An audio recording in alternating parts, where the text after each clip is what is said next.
Watercolor. Today I'm going to show you how to get a start on your Christmas cards with a really quick, simple but effective card. First of all, I'm going to grab a piece of Glad Press and Seal. That's a tongue twister there. And I'm doing this because it makes for super easy clear up. So Glad, the Press and Seal rather, is one of my favourite crafting tools. I use it for all sorts of things. But for today, because I'm going to be making a little bit of a mess with my aqua flows, this makes it super simple. So what we're going to do is just take a piece of watercolour paper that's roughly card front size. This is actually slightly larger. I'm giving it a really light mist. So there's barely any water on here with my Nuvo Light Mist spray bottle. I'm going to take some of my Aquaflow pens. So these are liquid watercolour pens. Look how pretty that array of rainbow is. And I'm going to grab some colours out. So I'm going to grab some French wine. I think we'll have some evergreen fern. Definitely want my Midas touch. I'm going to grab some Matador red. Let's also have a brighter red. Let's go with some red apple. And I'm just going to grab a few. So I also picked out Indigo Dawn and Azure Blue. And so what we're going to do is the first thing you want to do is hold your cardstock upright. Grab your first pen. And I'm going to gently squeeze my pen so droplet of liquid watercolour is going to come out. Then I'm going to grab my next one. So you can see it's kind of starting to dribble down, which is exactly what we want it to do. I'm going to grab a different one. I'm going to grab some purple. So I'm just at the minute making sure I have a really thick kind of bead of watercolour at the top. If it dribbles down, that's fine. And then I like to work kind of in sections. So I've just gone about halfway. I'm going to spritz the top of that cardstock. And what you can see is it starts to activate those water pieces. Now the liquid watercolour is only going to go where there's water. It wants to follow water. So I'm going to go a bit more in with those Christmassy colours. So I'm going to add more red. And I'm going to add some more green.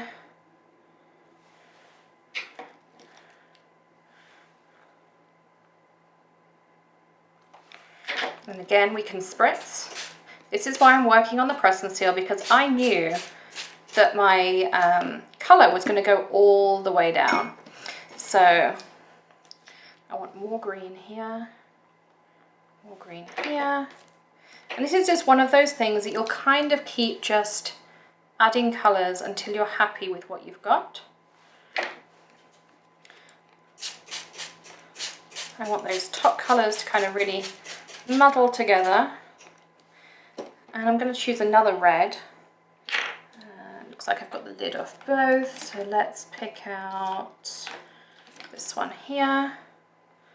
And I'm going to add a bead of it just here. I'm going to add a bead just here. Because I kind of feel like my green's taken over a little bit.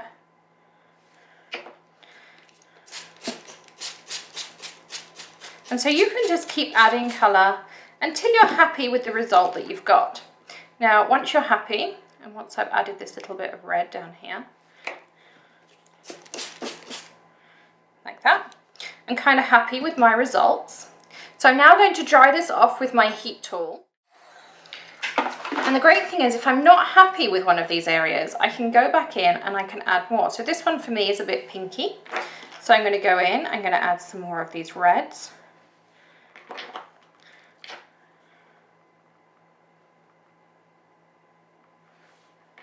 And then I'm going to spritz them again.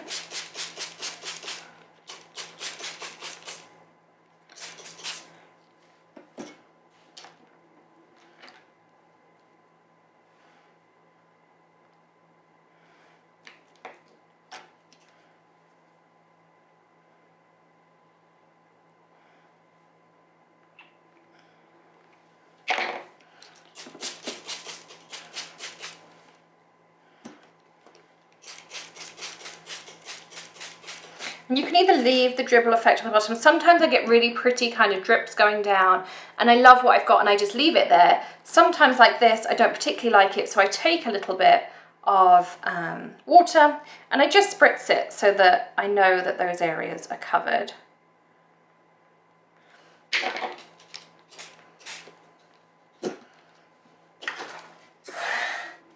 So I love how this piece turned out now that it's all dry. We are going to add a little bit more detail to it. So I'm going to grab a clean piece of press and seal. It was so easy to just be able to wrap that piece up and then throw it in the trash. It's really easy. So we're going to go back in.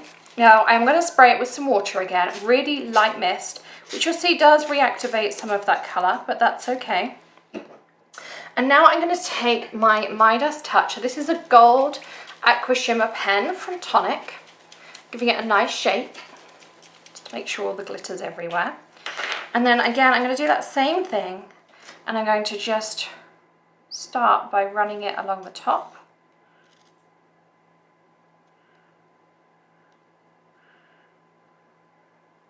And so you can see how those beautiful gold beads are dropping down. I'm going to go back.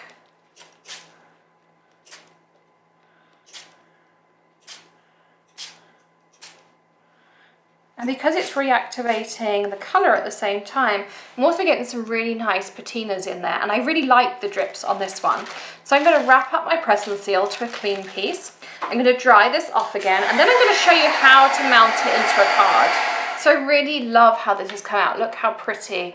You've got all of those drips in there. You've got lots of gold glitter in there as well. And I really love all of that texture. And we're going to be using this Merry Christmas die, which is a 2-piece die to mount up our card. I just need to cut out my Merry Christmas. I'm going to use a piece of black cardstock. I'm actually going to cut it out the middle of the black cardstock because that way I can still use it as my matting piece. And nobody's going to know that I actually cut something out of the middle of it. So I'm just grabbing my die cutting plates, pop this off, pop it in the center there, and run it through. So now I have my Merry Christmas cut. I have my piece here that we're going to use as our matting cardstock. And I had already pre-cut the outline piece out of some of the satin gold Tonic cardstock. So now let's do some trimming. Grab my Tim Holtz trimmer here, and I'm going to cut off on this end because I really like how this top came out. So this piece, I want it to be 3 3/4 inches by 5. And again, I can choose how I want to cut that off, and I'm going to cut a little off of either end. And these are really pretty strips. You could use them as sentiment strips and all sorts of fun things if you like keeping your scraps. And then I'm going to trim this one down as well. This is going to be 4 inches. This is regular black cardstock here by 5 1/4.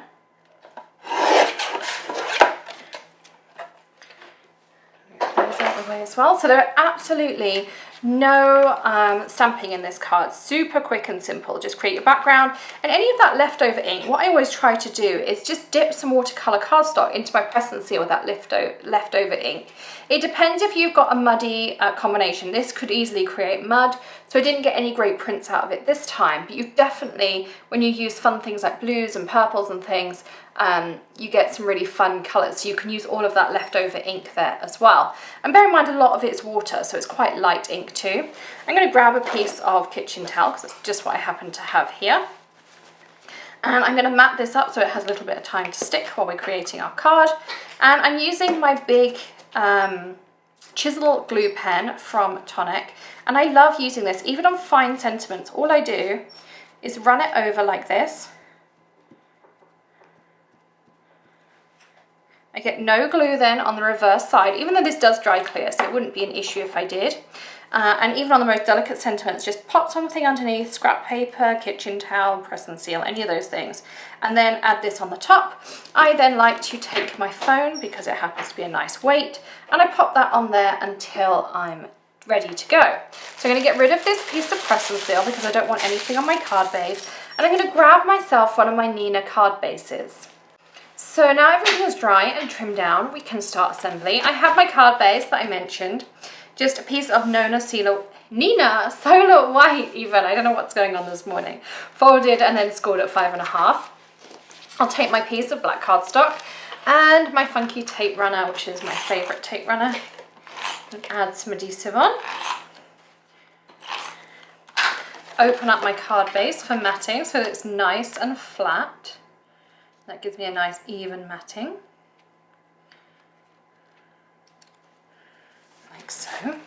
And then the same with our beautiful background. And the thing you'll notice with this background is it really did go through an ugly stage. You have to just keep with it, add glitter, add colours. You will end up with something you love. You can add salt. Yakar do a beautiful salt that I used in one of the Tonic lives not long ago. And that came out absolutely beautifully. So you can do all sorts of things to really add texture to your background. And then this is that Merry Christmas that we matted up. And I'm going to use some of my Tonic foam squares. I do like these foam squares for some projects because they're a little bit larger and they're super easy to double up. So when like this I want a little bit more dimension, I can just fold it in half, and this one happens to fit perfectly on the back, so I can do that. And depending, you may want to add some foam there, but I know that these are really strong, and so I'm quite happy with it just being on the back there. I'm going to layer this up in the middle, like so. You can see how pretty this is coming out. I'm going to use some of the Nouveau rose gold sequins. Just pop a few out onto my surface. I'm just going to kind of sprinkle a few around. Make sure they're the right way up.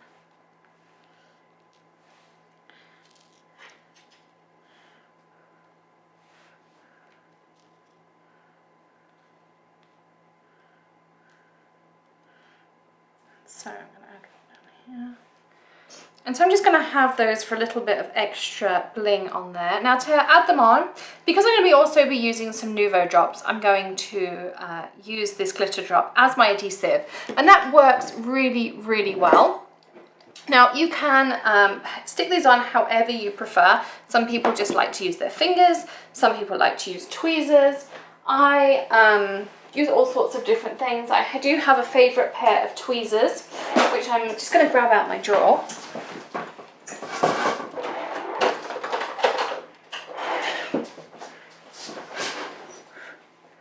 These are my favourites. Like, these are on Amazon. They're actually sewers tweezers for threading your overlocker. But I really like this long little nose on them, and I find it works well with so many things. So I can just pick these up like so.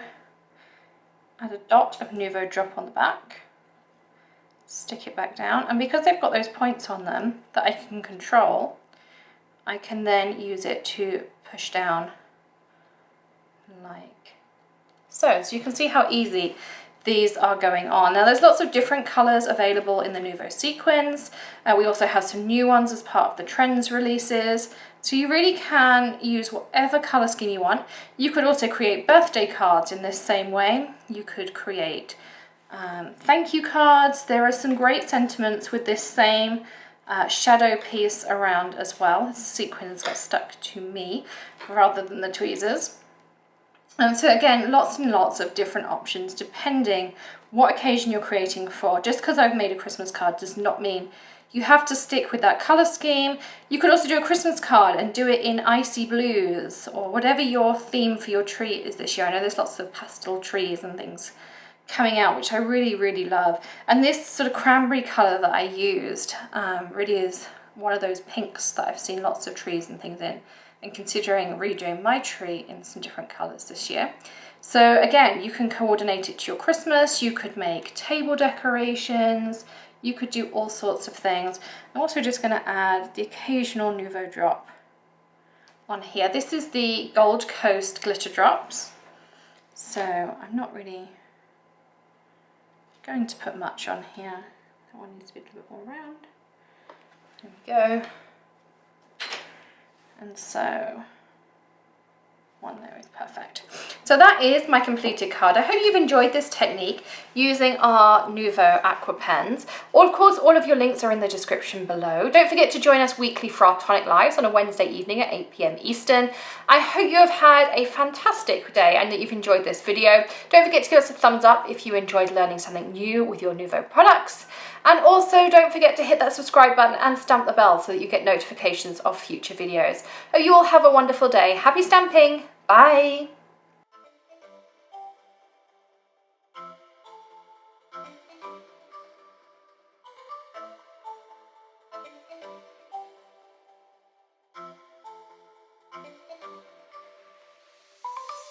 Be